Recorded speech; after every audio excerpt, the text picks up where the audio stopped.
हमारे YouTube channel एडुस्मानी में स्वागत है। आज हम केमिस्ट्री का चैप्टर फर्स्ट ठोस अवस्था लेकर आए हैं। इसमें ठोस अवस्था दो प्रकार के होते हैं, क्रिस्टलीय ठोस, अक्रिस्टलीय ठोस। इनके बीच अंतर करेंगे, वो भी गुणों के आधार पर। आप एग्ज़ाम में लिखना चाहे तो लिख सकते हैं गुण, अन्यथा आप डायरेक्ट क्रिस्टल या अक्रिस्टल ठोसों में अंतर लिख सकते हैं। ज्यामिति के आधार पर अंतर देख लेते हैं कि क्रिस्टलीय ठोसों की निश्चित और अभिलाक्षणिक ज्यामिति होती है।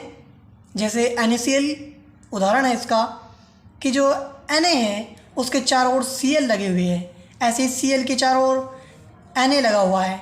ये 1 डायमेंशन में आपको दिखाया है, लेकिन 3 डायमेंशन में 6 होते हैं, Na के चारों ओर भी और Cl के चारों ओर भी।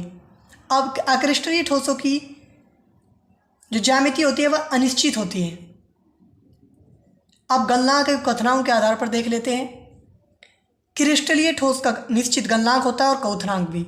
ऐसे ही अक्रिस्टलीय ठोसों का अनिश्चित गलनांक होता है, यानी ये तापमान के एक परास में धीरे धीरे नरम पड़ते हैं। इसका मतलब क्या है कि अगर आप तापमान को बढ़ाते हैं अक्रिस्टलीय ठोस के, तो धीरे धीरे नरम पड़ेगा, एकदम से नहीं जलने का। जैसे प्लास्टिक में आप आग के ऊपर रखते हैं अगर प्लास्टिक को, तो एकदम से वे जलकर राख नहीं बनेगा, बल्कि वे धीरे धीरे पहले नरम पड़ेगा फिर जलेगा।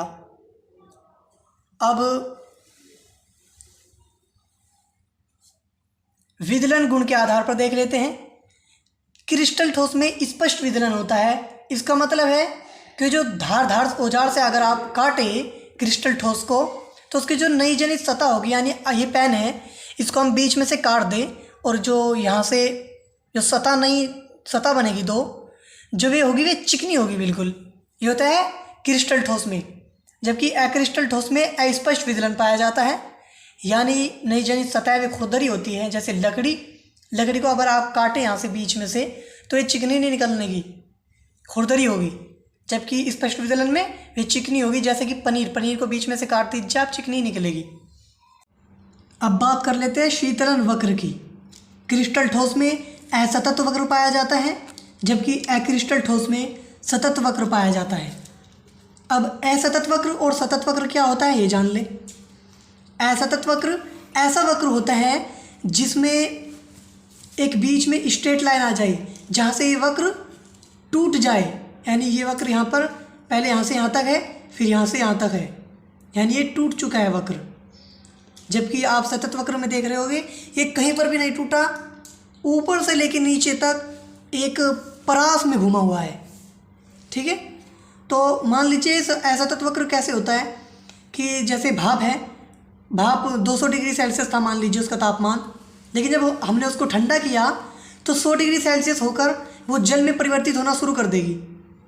और जब तक वे जल में परिवर्तित हो रही हैं उस टाइम उसका तापमान नहीं कम होगा, यानी जब तक वे जल में बदल रही है जब तक उसका तापमान 100 डिग्री से नीचे नहीं जाएगा। और जब वे पूरा जल बन जाएगी तो उसका तापमान फिर से गिरना शुरू हो जाएगा और वो 0 डिग्री पर आकर फिर बर्फ़ बनना शुरू कर देगा। और जब वे बर्फ़ बन रहा होगा उस टाइम भी उसका तापमान 0 डिग्री सेल्सियस से नीचे नहीं जाएगा, जब तक वो जल पूरा बर्फ़ में नहीं जम जाता।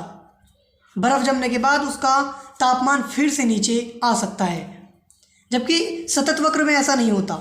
सतत वक्र में आप तापमान को जैसे जैसे बढ़ा रहे हैं या जैसे जैसे कम कर रहे हैं, तो ऐसे ऐसे ही उसका जमना शुरू हो जा रहा है, यानी उसका एक निश्चित तापमान नहीं है कि वो उस तापमान पर जम जाएगा, बल्कि वो धीरे धीरे जैसे जैसे तापमान बढ़ेगा वैसे वैसे वे जमता चले जाएगा। अब बात कर लेते हैं प्रकृति की। तो जो क्रिस्टल ठोस की प्रकृति होती है वो वास्तविक ठोस होते हैं, जबकि अक्रिस्टल ठोस आभासी ठोस होते हैं।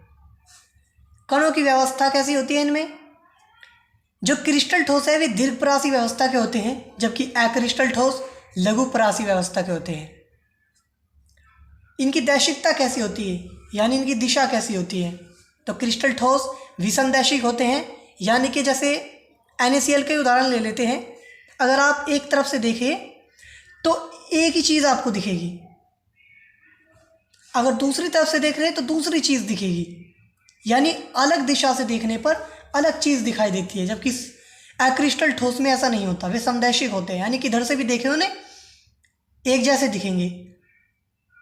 जैसे आप देख पा रहे हो यहाँ पर उदाहरण है, मान लीजिए पूरा स्कूल है, लंच का टाइम है स्कूल में और बच्चे हैं, तो वहाँ पर आपको किधर से भी देखे भीड़ ही भीड़ दिखाई देगी, जबकि प्रेयर के टाइम पर लाइन लगी होती है क्लास वाइज। अगर आप फिर बच्चों को देखें तो आपको दिखाई देंगे, अगर आप मान लीजिए फर्स्ट क्लास है, सेकंड क्लास है, थर्ड क्लास या फोर्थ क्लास, अगर आप यहाँ से देखेंगे तो फर्स्ट क्लास के बच्चे दिखाई देंगे, जबकि यहाँ से देखने पर सेकंड क्लास के बच्चे दिखाई देंगे, यानी सभी दिशाओं से अलग दिखाई देंगे।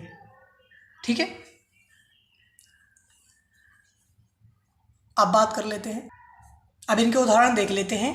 क्रिस्टल ठोस का उदाहरण है आपका पनीर, क्रिस्टल ठोस का पनीर उदाहरण है, NaCl उदाहरण है, जबकि यानी अक्रिस्टल ठोस का उदाहरण है आपका रबड़, प्लास्टिक।